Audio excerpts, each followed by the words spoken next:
Bismillahirrahmanirrahim.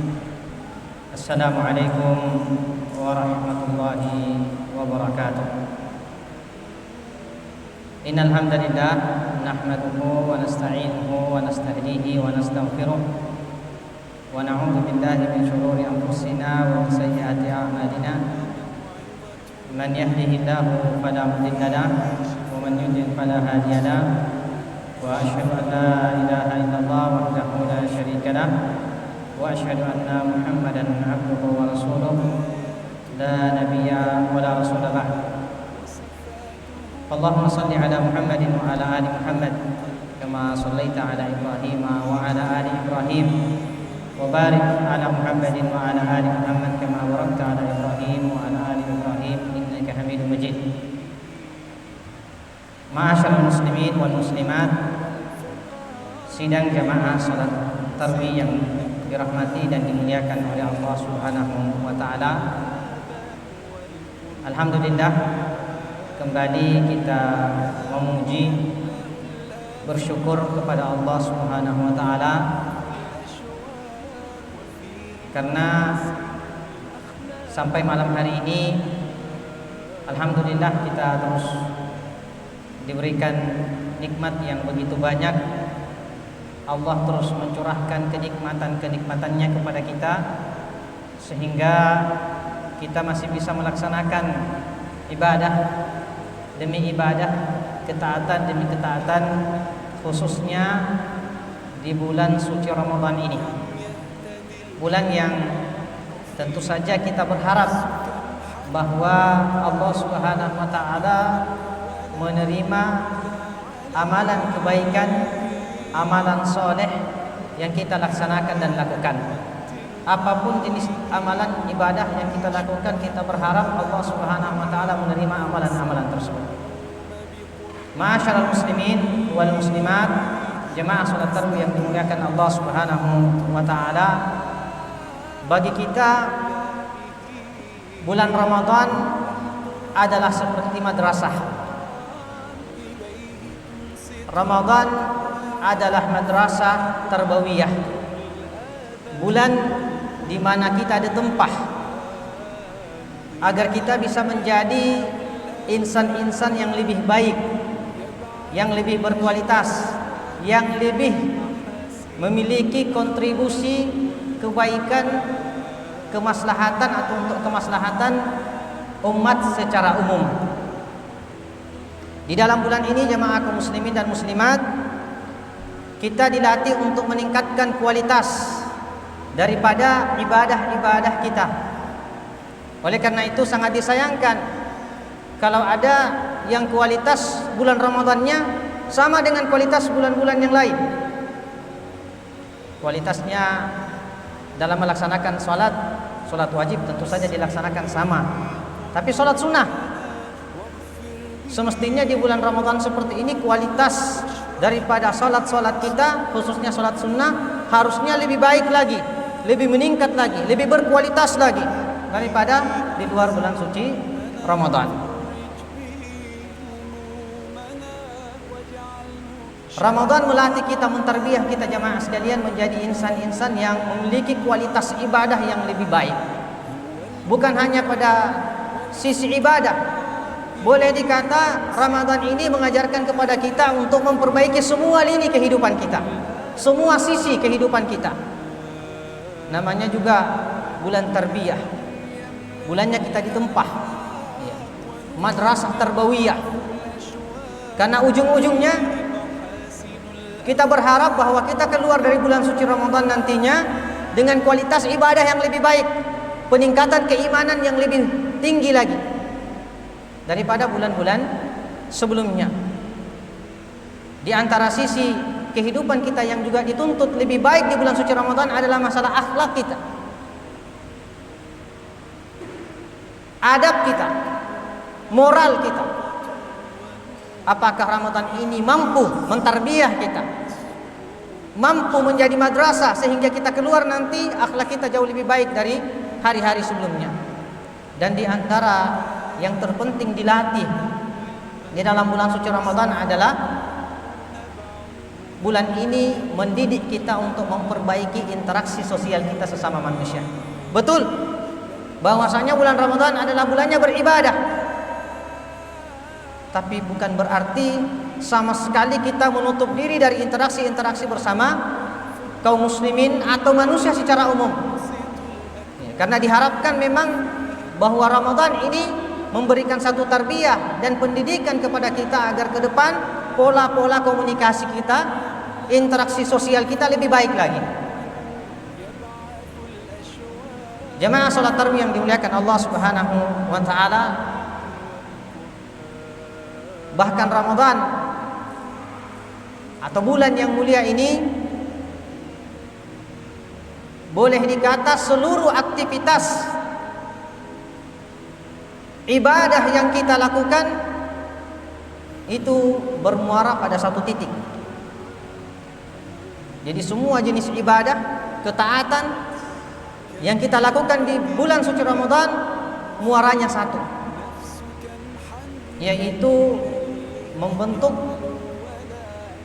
muslim atau insan muslim yang bertakwa kepada Allah Subhanahu wa taala. Inilah yang difirmankan oleh Allah Subhanahu wa taala ketika menggambarkan tentang fungsi daripada pensyariatan puasa itu. Allah berfirman, ya ayyuhalladzina amanu kutiba alaikumus shiyam kama kutiba alal ladzina min qablikum la'allakum tattaqun. Wahai segenap orang-orang yang beriman, telah diwajibkan kepada kalian berpuasa sebagaimana puasa ini telah diwajibkan kepada orang-orang sebelum kalian agar kalian bertakwa. Nah, jamaah sekalian yang dimuliakan Allah Subhanahu wa taala, takwa ini harus kita definisikan, harus dimaknai secara komprehensif, secara menyeluruh, sehingga ketakwaan ini membentuk bukan hanya person-person atau pribadi muslim yang secara individual soleh, tetapi secara sosial belum tentu soleh.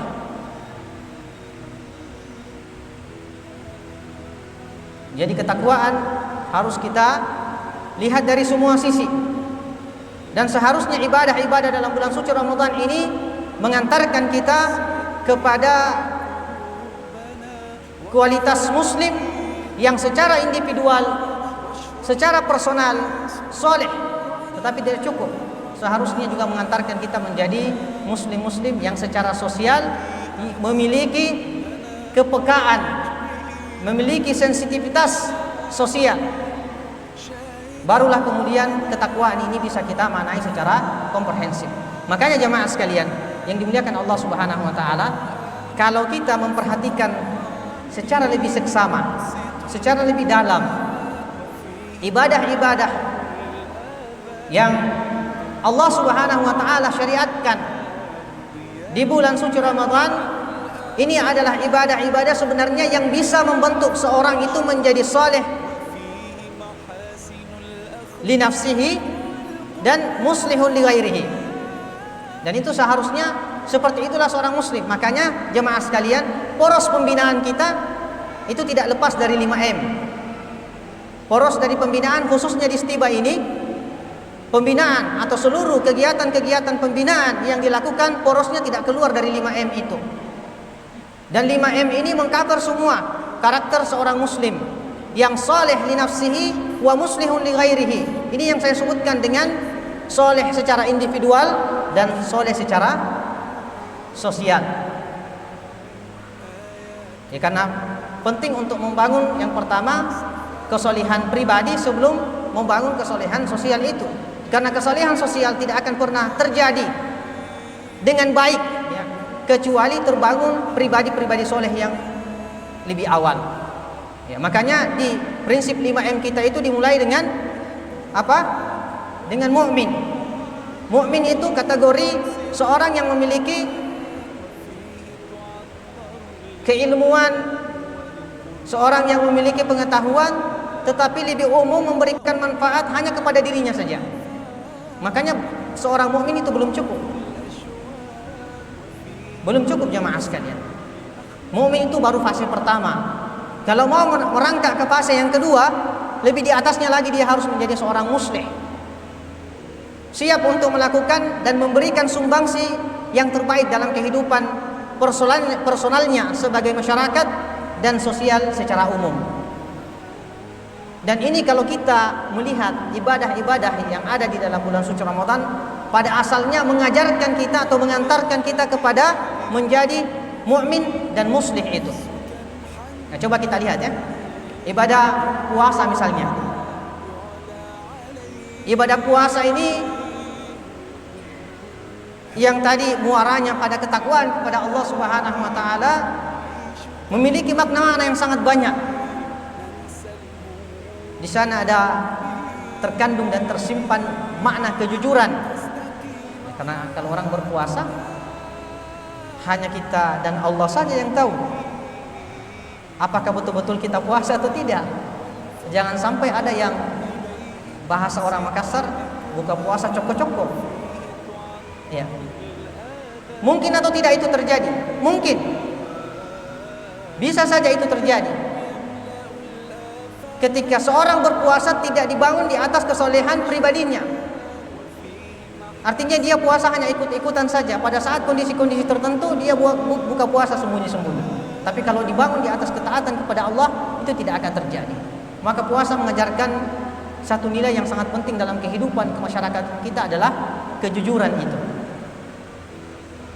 Dan di antara nilai yang terkandung dalam ibadah puasa jamaah kaum muslimin yang dimuliakan Allah Subhanahu wa taala adalah makna keprihatinan kita kepada sesama. Karena tentu saja dalam berpuasa semua kita lapar, semua kita haus. Atau ada yang berpuasa tidak lapar dan tidak haus, berarti tidak puasa itu. Ya. Kalau ada orang yang berpuasa lalu tidak merasakan haus dan lapar, berarti dia tidak puasa. Karena memang puasa itu ya kita menahan lapar dan menahan dahaga kita. Dan di situ ada satu makna yang sangat penting untuk kita selalu pahami, dan ini perlu teraplikasi dalam kehidupan kita sehari-hari. Di situ ada makna kebersamaan. Di situ ada makna keprihatinan kita kepada saudara-saudara kita yang saat ini mengalami kelaparan, mungkin karena kondisi-kondisi tertentu, perpolitikan yang tidak stabil atau ekonomi yang tidak stabil. Dan tidak sedikit dari negara-negara kaum muslimin hari ini jamaah sekalian yang sangat memprihatinkan dalam masalah ini. Kalau kita ini setengah hari saja menahan lapar, mulai dari masuknya waktu fajar sampai masuknya waktu maghrib, itu sudah setengah mati. Lalu bagaimana ikhwah dan kaum muslimin muslimat yang dimuliakan Allah dengan saudara-saudara kita yang satu hari, 2 hari, bahkan berhari-hari kesulitan untuk mendapatkan makanan. Mungkin kalau orang dewasa kita mengatakan oh iya bisa bertahan. Bagaimana kalau anak bayi? Bagaimana kalau anak-anak yang masih kecil mengalami kondisi yang seperti ini? Maka semestinya bulan puasa atau ibadah puasa ini menghadirkan sensitivitas sosial kita dalam kehidupan ini. Bukan kita hanya melewati melalui ibadah puasa ini begitu saja, selesai buka sahur lalu kemudian kita buka puasa dengan seluruh hidangan yang ada. Bahkan kita ini kadang-kadang dalam berbuka puasa terlalu berlebihan. Dikumpul semua bentuk jenis dan bentuk makanan. Nasi kotak, es teler, ya, apalagi di itu. Pokoknya semua ada di sana. Sehingga makna-makna yang terkandung dalam ibadah puasa yang saya tadi sebutkan memunculkan keprihatinan kepada saudara kita sama sekali tidak muncul jamaah sekalian. Tidak muncul keprihatinan itu. Lagi mana kita mau prihatin? Kita sudah lupa dengan kondisi-kondisi yang dialami oleh saudara kita di berbagai belahan dunia Islam. Karena kita terlalu senang, terlalu bergembira ya, dengan apa yang kita hadapi dalam atau apa yang kita miliki dalam kehidupan ini. Oleh karena itu seharusnya ibadah puasa ini mengajarkan kita nilai itu, keprihatinan kepada ya, saudara kita. Bukankah Allah Subhanahu wa taala mengatakan innamal mu'minuna ikhwah, bahwa sesungguhnya kaum muslimin itu bersaudara. Dan bukankah Nabi kita sallallahu alaihi wasallam juga telah menyebutkan dalam salah satu sabda beliau menggambarkan tentang kaum muslimin, yang Nabi mengatakan kaum muslimin itu kalbunyan, saling menopang satu dengan yang lainnya. Dan dalam hadis yang lain Nabi menggambarkan seorang muslim itu seperti, atau kaum muslimin itu seperti satu jasad yang ketika salah satu bagian dari tubuh itu mengalami sakit, luka, maka bagian yang lain pun akan merasakan sakit dan luka itu. Pertanyaannya sekarang, apakah hadir dalam jiwa dan hati kita keprihatinan kepada saudara-saudara kita yang mungkin mereka berpuasa kalau kita dari jam 5 sampai jam 6 sore, kalau mereka dari jam 5 sampai jam 5 subuh lagi tidak makan? Pertanyaannya, munculkah keprihatinan itu? Munculkah dalam jiwa dan hati kita ini kerisauan bagaimana untuk bisa membantu mereka? Ini seharusnya hadir dalam ibadah-ibadah kita. Maka tentu dari mimbar ini saya mengajak kepada saya pribadi dan kepada kita semua untuk lebih lagi memaknai ibadah-ibadah yang ada di dalam bulan suci Ramadan. Di antara ibadah yang juga sangat penting dan memiliki makna sosial yang begitu sangat mendalam, yang juga sangat ditekankan, diperbanyak di bulan suci Ramadan adalah sedekah. Yang Nabi SAW sebagaimana digambarkan, kana ajwadun nas, Nabi kita adalah sebaik-baik atau sedermawan-dermawan manusia. Wa ajwadu ma yakunu fi Ramadan. Tapi kalau masuk bulan Ramadan, kedermawanan Nabi SAW itu semakin meningkat. Dan dalam sedekah kita, dalam infak-infak kita, di situ juga mengandung satu makna-makna peribadatan sosial, yaitu bagaimana membangun kebersamaan. Membangun kebersamaan bersama saudara-saudara kita, jemaah kaum muslimin yang dimuliakan Allah Subhanahu wa taala. Oleh karena itu, di antara ibadah yang sangat dianjurkan di bulan suci Ramadan adalah memberikan buka puasa ataukah memberikan sahur, makanan sahur kepada orang yang akan berpuasa. Dan itu semua memiliki makna-makna sosial yang luar biasa yang seharusnya itu hadir dalam ibadah-ibadah kita kepada Allah Subhanahu wa taala di bulan suci Ramadan. Dan berikutnya jemaah kaum muslimin yang dimuliakan Allah Subhanahu wa taala, di antara ibadah yang juga sangat dianjurkan di bulan suci Ramadan adalah memperbanyak ibadah sunnah. Di antaranya adalah solat-solat sunnah. Di situ juga sebenarnya dan pada hakikatnya mengandung makna-makna kebersamaan yang luar biasa. Ketika kita solat, tidak ada lagi yang kaya, yang miskin, yang strata sosialnya berada di tengah. Pokoknya kalau kita masuk di rumah Allah Subhanahu wa taala, kita semua sama. Kita semua sama di hadapan Allah Subhanahu wa taala. Kita datang untuk menghambakan diri, tunduk, khusyuk kepada Allah Subhanahu wa taala. Dan yang terakhir, di antara ibadah juga yang sangat dianjurkan di bulan suci Ramadan yang memiliki makna-makna sosial yang sangat dalam, yaitu ibadah yang akan kita lakukan di penghujung bulan suci Ramadan ini. Ibadah zakat fitri. Ya. Jemaah sekalian, ibadah ini luar biasa. Salah satu ibadah yang sangat ditekankan di bulan suci Ramadan, di penghujung bulan suci Ramadan, ketika kita akan keluar dari bulan Ramadan ini, kita dianjurkan untuk membayar zakat kita, zakat fitri itu, yang digambarkan bahwa yang paling terbaik untuk mengeluarkan itu adalah sebelum kita melaksanakan ibadah sholat Id. Dan di antara hikmahnya agar orang-orang miskin, agar orang-orang yang membutuhkan di kalangan kaum muslimin itu juga bisa merasakan kebahagiaan, merasakan kegembiraan sebagaimana yang kita rasakan setelah atau sebelum kita keluar dari bulan suci Ramadan. Dan bahkan ibadah ini sebaiknya dilakukan atau seharusnya dilakukan sebelum pelaksanaan sholat Idul Fitri maksud saya. Dan bahkan disebutkan kalau dia dikeluarkan atau zakat fitri itu dibayarkan setelah sholat, maka dia tidak lagi dianggap sebagai zakat fitri, tetapi dianggap sebagai sedekah biasa. Di situ ada nilai yang luar biasa, bahwa dalam agama kita ini dibangun kebersamaan sosial yang luar biasa, jamaah kaum muslimin yang dimuliakan Allah Subhanahu wa taala. Semoga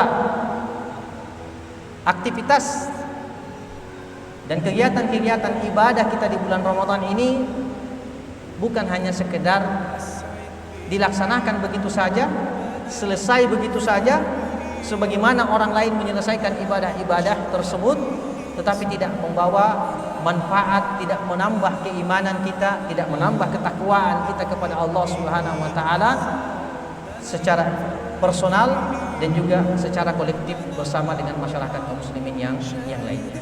Jadi mari bersama-sama saya mengajak kepada kita semua membangun kesolehan individu dan kesalehan sosial dari ibadah-ibadah yang disyariatkan Allah Subhanahu wa taala di bulan suci Ramadan ini. Ini mungkin yang bisa saya sampaikan. Semoga bermanfaat untuk kita semuanya. Semoga Allah Subhanahu wa taala memberikan taufiknya kepada kita sekalian sehingga kita bisa melaksanakan ibadah di bulan ini semaksimal mungkin. Subhanakallahumma wa bihamdik, asyhadu an la ilaha illa anta, astaghfiruka wa atubu ilaik. Wa sallallahu ala nabiyyina Muhammadin wa ala alihi wa ashabihi wasallam. Wassalamualaikum warahmatullahi taala wabarakatuh.